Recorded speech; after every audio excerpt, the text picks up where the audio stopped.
हरे कृष्णा।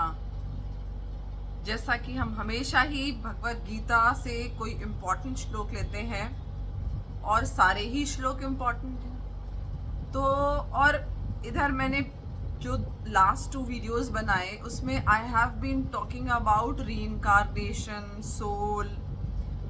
इसलिए मैं बात कर रही हूँ फ्रेंड्स इन चीज़ों के बारे में, क्योंकि जब तक आप कहते हैं ना कृष्णा कि जो भी आपको जब भक्ति में आगे बढ़ना है, स्पिरिचुअलिटी में आगे बढ़ना है, तो ज्ञान और वैराग्य की तलवार से सारे संशयों को काटते हुए आगे बढ़ना है।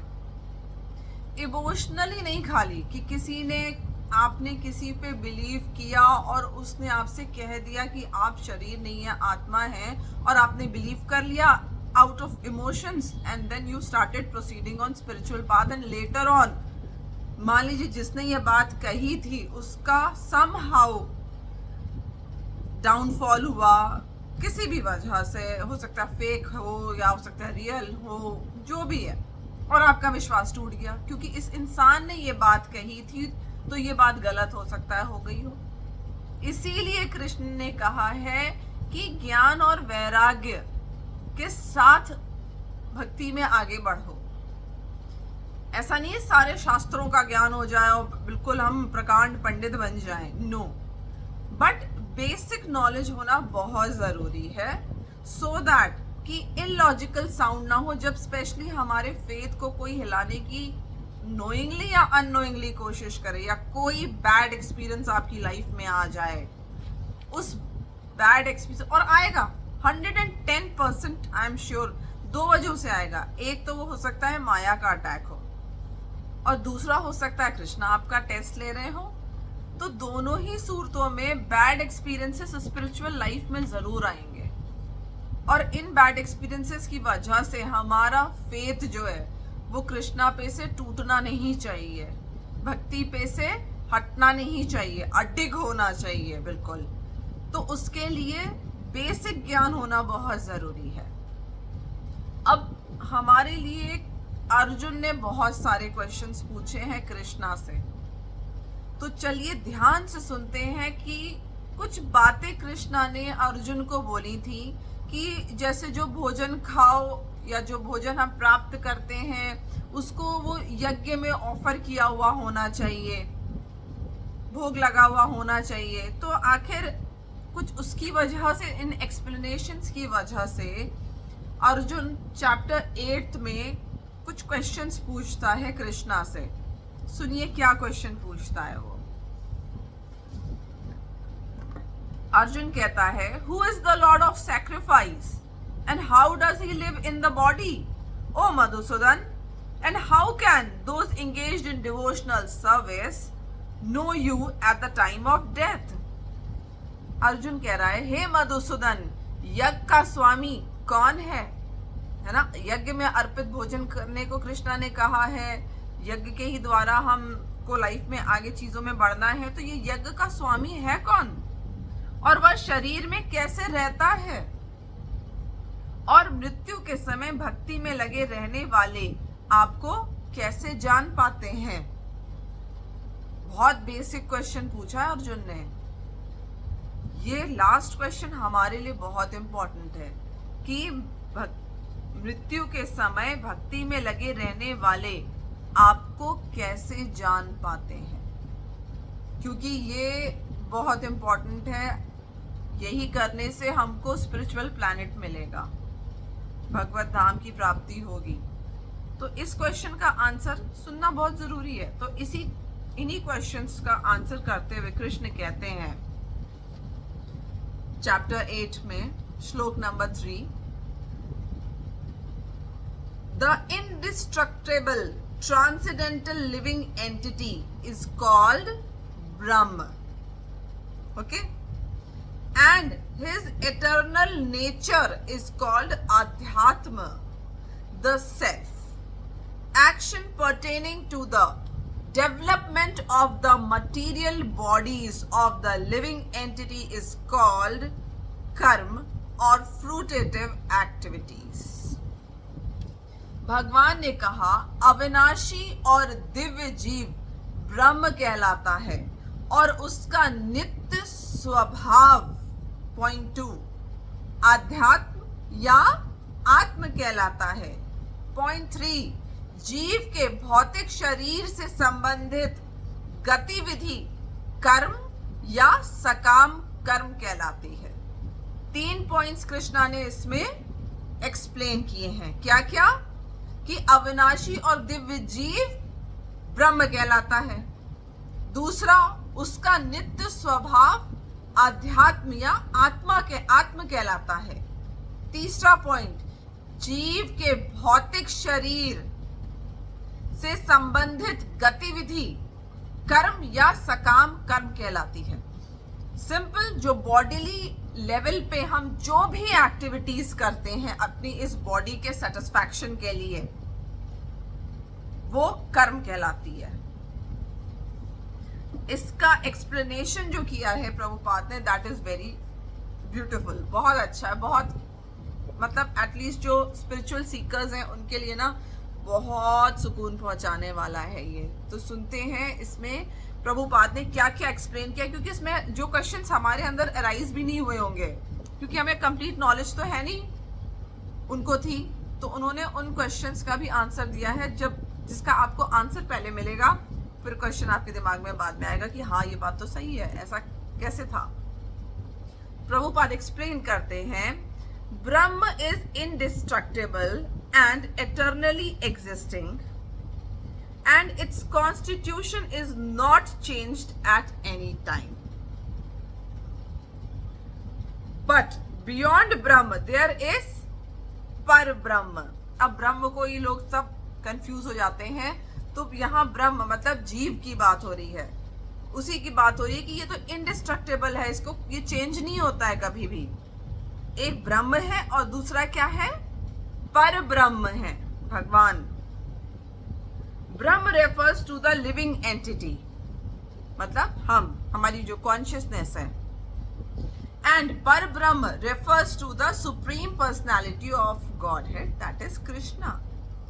The constitutional position of the living entity is different from the position he takes in the material world. जो हमने इस मटेरियल वर्ल्ड में इस शरीर को धारण कर रखा है, इसकी कॉन्स्टिट्यूशनल पोजीशन जो है वो अलग है, और जो ब्रह्म जो जीव है उसकी पोजीशन कंप्लीटली अलग है।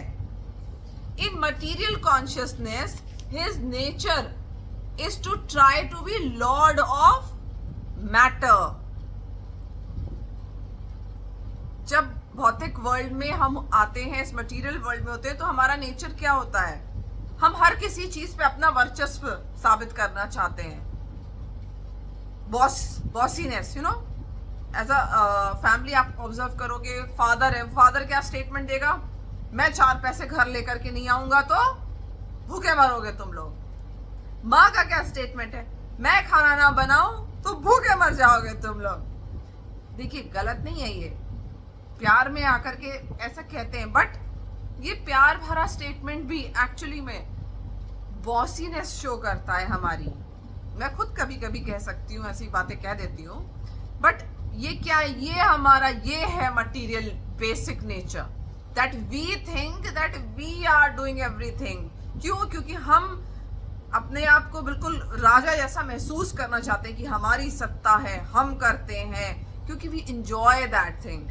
हमें मजा आता है लॉर्डशिप दिखाने में अपनी।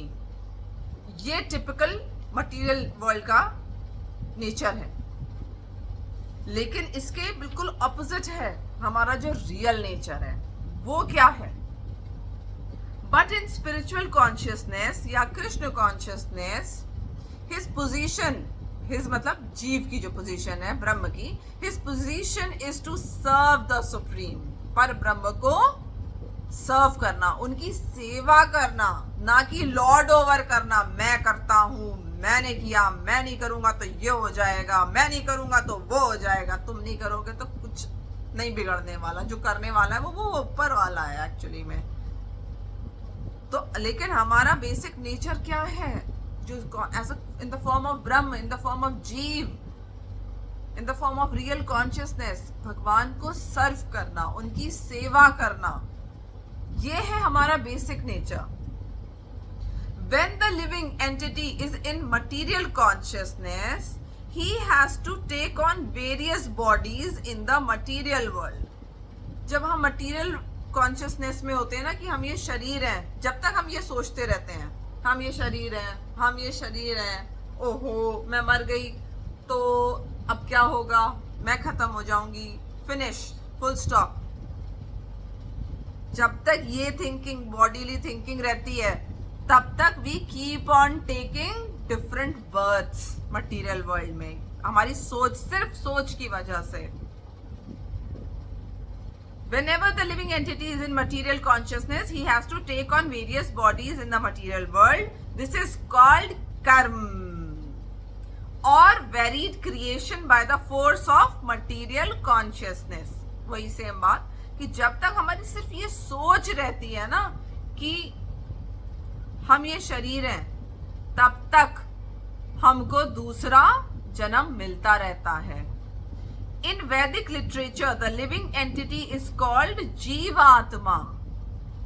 In Vedic literature,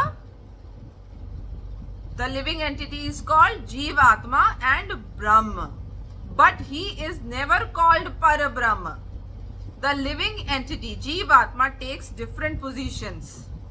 Sometimes he merges into the dark material nature and identifies himself with matter. जब वो डार्क मटेरियल नेचर में अब एनग्रॉस हो जाता है, मिल जाता है, जाता है, मर्ज होता है, मिलता नहीं है, मर्ज होता है, तो वो मैटर समझने लगता है अपने आप को. ही आइडेंटिफाइज हिमसेल्फ विद मैटर कि मैं ये शरीर हूँ, ये मेरे माता पिता हैं, मैं इंडियन हूँ, अमेरिकन हूँ, मैं इस कास्ट को बिलोंग करता हूँ.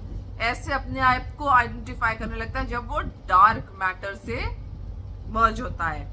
And sometime he identifies himself with supreme. और जब वो अपने आप को भगवान से जुड़ा हुआ सोचता है तो वो उसका स्पिरिचुअल नेचर होता है. And sometime he identifies himself with the supreme spiritual nature. Therefore he is called the Supreme Lord's marginal energy. हम भगवान की तटस्था शक्ति हैं, क्योंकि कभी हम इधर लुढ़कते हैं, कभी हम उधर लुढ़कते हैं, बिल्कुल मार्जिन पे हैं. या तो इधर स्टोरी है हमारी मटेरियल डार्क मैटर में जुड़े हैं हम, या फिर स्पिरिचुअल लाइफ में.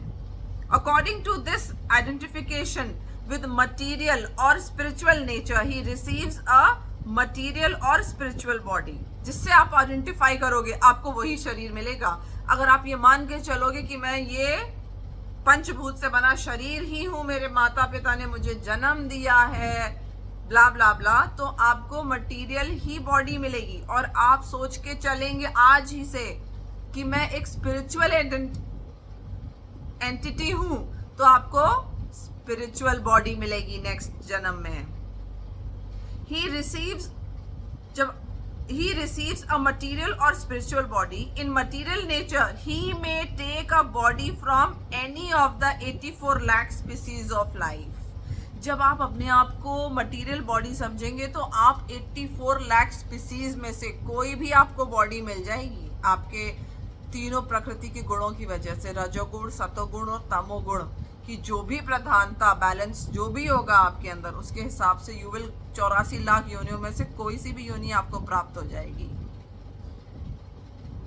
But in spiritual nature he has only one body.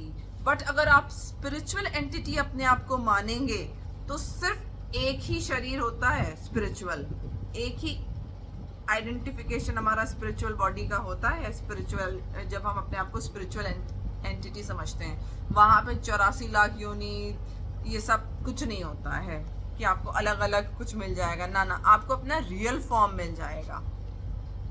In material nature, he is manifested sometime as a man, demigod, animal, beast, bird. अलग अलग शरीर मिलते हैं, देवी, कभी देवता का, कभी जानवर का, कभी राक्षस का, according to his karma.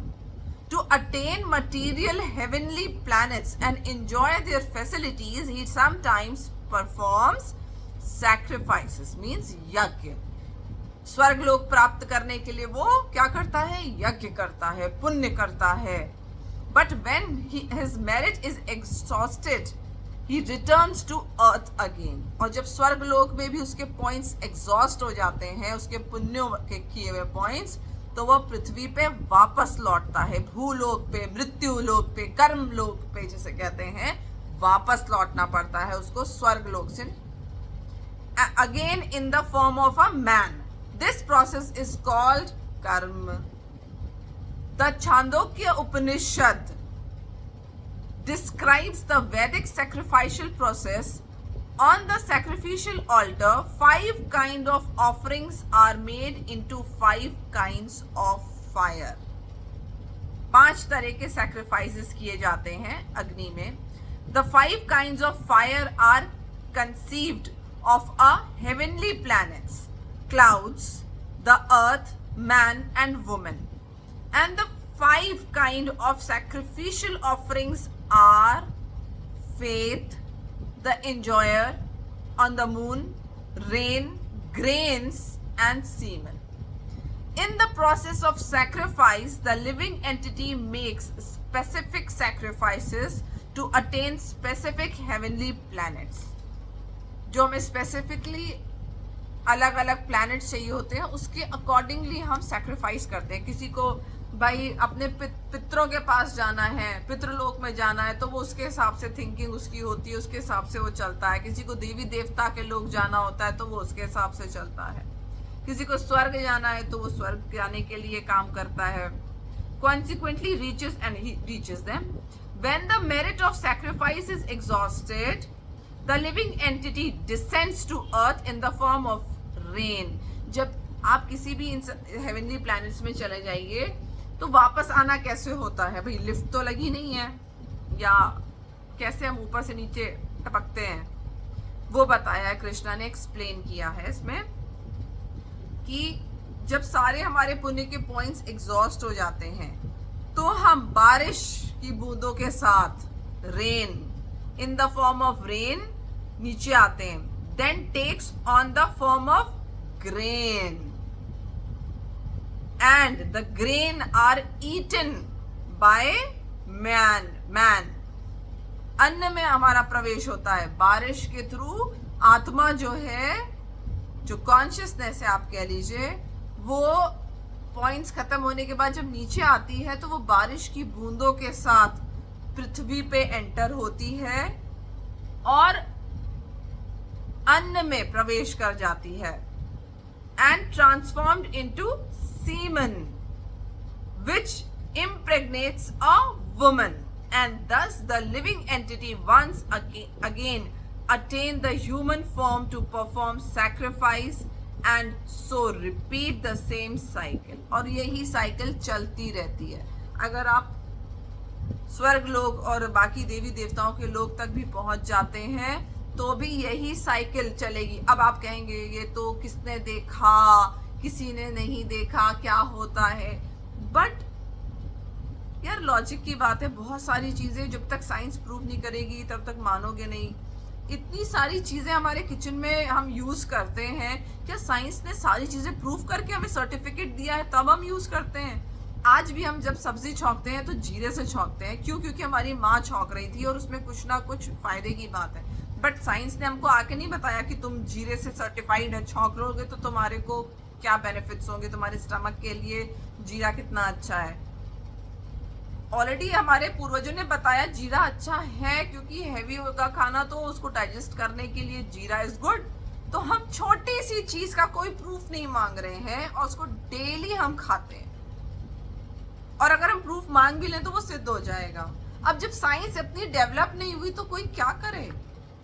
जो ऑब्जर्वेशन ऋषि मुनियों ने करी है, जो सत्य है वो लिखा गया है। अब यही सत्य है कि हम जब आत्मा हमारी पृथ्वी पे एंटर कर भेजी जाती है तो वो जल की बूंदों के साथ मिक्स होकर के पृथ्वी पे गिरती है, अन्न में प्रवेश करती है। वो अन्न जब पुरुष खाते हैं तो सीवन में वो आत्मा चली जाती है और उसके थ्रू स्त्री में वो प्रवेश करती है। आगे जानते हैं क्या है। In this way the living entity perpetually comes and goes on the material path. बस इसी तरीके से एक आत्मा का बर्थ एंड डेथ की साइकिल चलती है। The Krishna conscious person how ever avoid such sacrifices.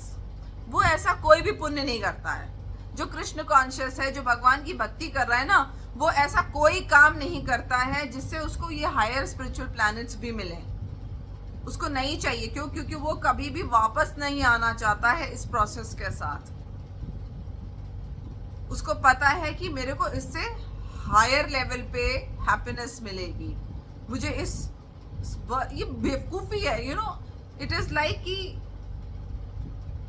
आप गोल गोल गोल गोल गोल गोल घूम रहे हैं, फिर थोड़ी देर बाद रियलाइज करिए यार ये मैं गोल गोल घूम क्यों रहा था। जहां से शुरू होता हूँ वहीं खत्म हो जाता है, जहां से शुरू होता हूँ फिर वहीं खत्म हो जाता हूँ। तो रुकेंगे ना। आपको अगर अपनी मंजिल चाहिए तो आप सीधा भागेंगे कि भाई चलो मेरी मंजिल आ गई है, मैं वहां पहुंचूंगा। लेकिन द मोमेंट यू रियलाइज कि मैं तो गोल गोल घूम रहा हूँ, फिर से स्टार्टिंग पॉइंट पे पहुंच जाता हूँ, रेस फिनिश ही नहीं हो रही मेरी, तो क्या करेंगे? इस सर्कल से निकलने की कोशिश करेंगे। बस यही है। यूं ही बस सब पैदा हो रहे हैं, जैसे बिजनेस का गेम नहीं होता है, खेल रहे हैं बस, उसका कोई परिणाम नहीं आने वाला है। वैसे ही एक कॉन्शियसनेस, आप, मैं, हम खेल रहे हैं, बस हम खेले जा रहे हैं, खेले जा रहे हैं, खेले जा रहे हैं, पैदा होते हैं, मर जाते हैं। हमारे ग्रैंड पेरेंट्स के भी ग्रैंड पेरेंट्स सब पैदा हुए, सबने फैमिली बनाई, सबने प्रोफेशनली कुछ ना कुछ अपनी फैमिली को रन करने के लिए किया और सब कुछ करके मर गए। फिर उसके बाद हमारे ग्रैंड पेरेंट्स ने भी वही किया, फिर हमारे पेरेंट्स ने भी वही किया, अब हम भी वही कर रहे हैं, हमारी संतानें भी वही कर रही हैं, वही साइकिल चले जा रही है। ऐसा क्या अलग है इसमें? तो हमें सोचना चाहिए कि हम एक सर्कल में गोल गोल गोल गोल घूम रहे हैं। We are not this body, हम कॉन्शियसनेस हैं। वही कृष्णा ने सिद्ध संतों ने एक्सप्लेन किया है कि जो भगवान के भक्त बन जाते हैं ना, जो ये अब प्रोसेस इसमें बताया गया है, बड़ा इंपॉर्टेंट प्रोसेस है कि इवन पुण्य करके भी लोग कैसे हायर प्लैनेट्स पे जाते हैं। और फिर साइंटिफिकली उन्होंने बताया है कि आत्मा किस तरीके से इंसान के शरीर में प्रवेश होती है। तो इससे भक्त जो होता है भगवान का, वो इस साइकिल को तोड़ता है और तोड़ के इसमें से बाहर निकलता है। तभी वो जो भी अच्छा काम भी करता है, जिसे पुण्य कहा जाता है, बस उसको इतने डिफरेंस से चेंज करता है कि वो उसको इसलिए नहीं करता है कि इससे मुझे पुण्य मिलेगा, नहीं, इससे मेरे कृष्ण खुश होंगे, कृष्णा को अच्छा लगेगा, ये मैं कृष्णा के लिए कर रहा हूँ, ये मैं कृष्णा के लिए कर रही हूँ। ऐसा सोच सोच करके वो अपने आप को इस बर्थ और डेथ की साइकिल से बाहर निकालता है। और यही भगवत गीता का सारा ज्ञान देने का मोटिव यही है फाइनली। अगर आप इस मोटिव को, मैं बार बार कहती हूँ, नहीं भी इस बर्थ और डेथ के साइकिल से निकलना चाहते हैं, यही झेलना चाहते हैं, तो भी आपके लिए बहुत इंपॉर्टेंट है जानना। आपके अराउंड बहुत सारे लोग हैं जो बहुत परेशान है mentally, physically, due to diseases, due to anything. वो यूं ही फालतू परेशान है, विदाउट एनी रीजन, बेमतलब में परेशान है। क्यों? क्योंकि वो कार्मिक रिएक्शनों में फंसे हुए हैं और उससे वो बाहर निकल सकते हैं, अपनी लाइफ को पहले तो इम्प्रूव कर सकते हैं। बट बेस्ट और the most best thing is कि stop this cycle of birth and death. यही इंटेलिजेंस है। According to not only spirituality, आप कुछ बहुत सारे साइंटिस्ट जो हैं उनसे भी पढ़ेंगे ना चीज़ें कई, तो वो भी जो कॉन्शियस थिंकिंग है उसमें जो स्केल होता है हैप्पीनेस का, वो उसको यही बताएंगे कि जो इग्नोरेंस में जीते हैं, they only live for their bodily comfort. जो उससे बेटर होते हैं, फिर वो उससे जो सबसे बेटर होते हैं, दे थिंक ऑफ स्पिरिचुअलिटी, जो सबसे टॉप लेवल पे अब फिनिश होती है, जहाँ पे हैप्पीनेस की सीमाएं खत्म हो जाती हैं मटेरियल वर्ल्ड में, मटेरियली लोगों की। साइंटिफिकली भी लोग कहते हैं, साइकोलॉजिकली भी यही लोग कहते हैं। तो वो अब फाइनल जाते हैं for true peace, true love, and that is spirituality, the most highest thinking. एक इंटेलेक्ट, एक बहुत ही सुपर इंटेलिजेंट इंसान की यही पहचान है। To think about spirituality, to think मैं कौन हूँ, मैं कहाँ से आया हूँ, अब मैं कहाँ चली जाऊँगी। आई होप आप लोगों को थोड़ा सा इससे कोई बेनिफिट मिले, कुछ कन्फ्यूजन्स दूर हो। किसी को आप में से कुछ कन्फ्यूजन हो तो प्लीज़ कीप आस्किंग मी।